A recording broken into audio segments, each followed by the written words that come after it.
MKS पद्धति में मूल मात्रक क्या होता है? तो एम यानी मीटर, किलोग्राम और सेकंड। एमकेएस हो गया। तो लंबाई, द्रव्यमान और समय। क्योंकि मीटर को लंबाई में नापते हैं, किलोग्राम को द्रव्यमान में नापते हैं और एस को हम सेकंड में यानी समय को, एस को हम एस मतलब सेकंड, सेकंड मतलब समय को मापते हैं।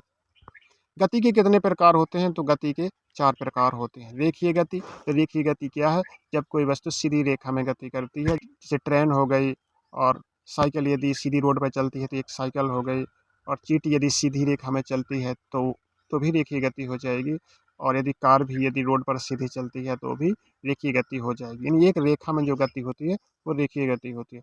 घूर्णन गति क्या होती है?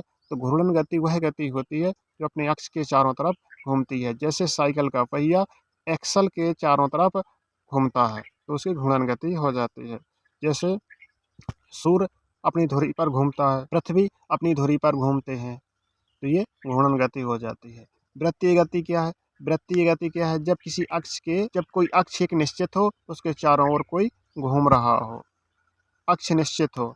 अब जैसे घोड़ा यदि किसी खूंटे से बंधा है और चारों तरफ की घास चर लेता है तो उससे वृत्तीय गति हो जाएगी। यदि कोल्हू का बैल है तो बैल क्या होता है? कोल्हू के चारों तरफ घूमता रहता है तो उसकी वृत्तीय गति हो जाएगी। पृथ्वी है जो सूर्य के चारों तरफ घूमती है।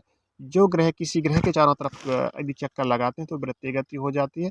दोलनीय गति क्या है? जैसे झूला की गति होती है वो दोलनीय गति होती है कि एक स्थान से दूसरे स्थान पर, दूसरे स्थान से फिर उसी स्थान पर आ जाती है। दोलन गति का उदाहरण है। द्रव्यमान का मानक मात्रक क्या है? द्रव्यमान का मानक मात्रक किलो है। आपने देखा होगा कोई भी चीज़ मापते हैं तो उसका मानक मात्रक किलोग्राम ही होता है। ग्राम छोटा होता है और फिर क्विंटल बड़ा होता है, तो किलोग्राम इसका मानक मात्रक माना जाता है।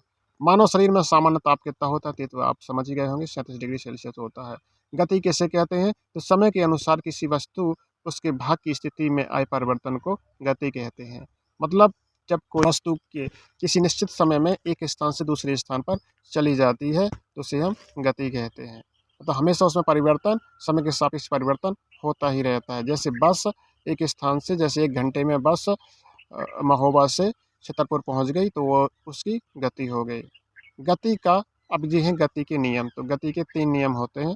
यहाँ गति का प्रथम नियम पूछा है। तो गति का प्रथम नियम क्या है? तो गति का जो प्रथम नियम है, यदि कोई वस्तु विराम अवस्था में है, यानी कि वो रुकी हुई अवस्था में है, तो वह रुकी ही रहना चाहती है। यदि कोई वस्तु गतिशील है तो गतिशील ही रहना चाहती है, गतिशील ही रहना चाहती है जब तक उस पर कोई बाह्य बल ना लगाया जाए। जैसे यदि कोई बस चलती है, यानी कि गति से चली जाती है, तो उस पर अगर ब्रेक ना लगाया जाए तो वो रुकना नहीं चाहती है। यदि कोई बस स्थिर खड़ी है तो वह स्थिर ही रहना चाहती है, क्योंकि जब तक उसे स्टार्ट ना किया जाए। तो ये है गति का प्रथम नियम। तो ये बाह्य बल होता है, जैसे स्टार्ट कर दिया तो मशीन उस पर बाह्य बल लगाने लगेगी जिससे वो गतिशील हो जाएगी, और ब्रेक लगा देंगे तो यह बाह्य बल ही हो जाता है जिससे वो रुक जाती है। घूर्णन गति क्या कहलाती है? तो घूर्णन गति हम समझा चुके हैं, जब कोई वस्तु अपने अक्ष के चारों ओर घूमती है। ये अक्ष के चारों ओर, इस बात को याद रखना है, घूर्णन गति में घूमती है तो वह घूर्णन गति कहलाती है। वृत्तीय गति क्या कहलाती है? तो वृत्तीय गति वो हो जब कोई वस्तु अपने वृत्ताकार मार्ग में, यानी कि एक वृत्त के आकार में, यानी गोलाकार रास्ते में गति करती है तो इसे हम वृत्तीय गति कहते हैं। बल किसे कहते हैं? तो बल क्या है?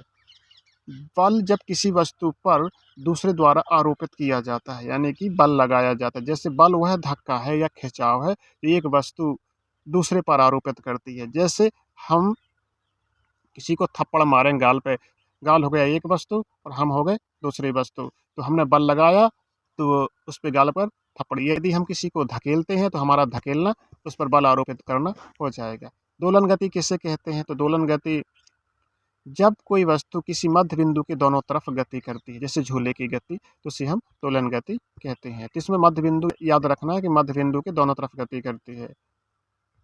दैनिक जीवन में झुके हुए तल को एक सरल मशीन की तरह आप कहाँ कहाँ उपयोग कर सकते हैं?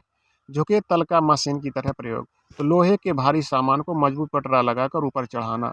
तो झुका हुआ तल कैसा होता है कि जैसे हम अपने घर पर मोटरसाइकिल चढ़ाने के लिए एक सीमेंट का वो लगा देते हैं, एक सीमेंट का लगा देते, जैसे हमारी मोटरसाइकिल हमारे घर के अंदर चली जाती है। तो लोहे के भारी सामान को मजबूत पटरा लगाकर ऊपर चढ़ाना।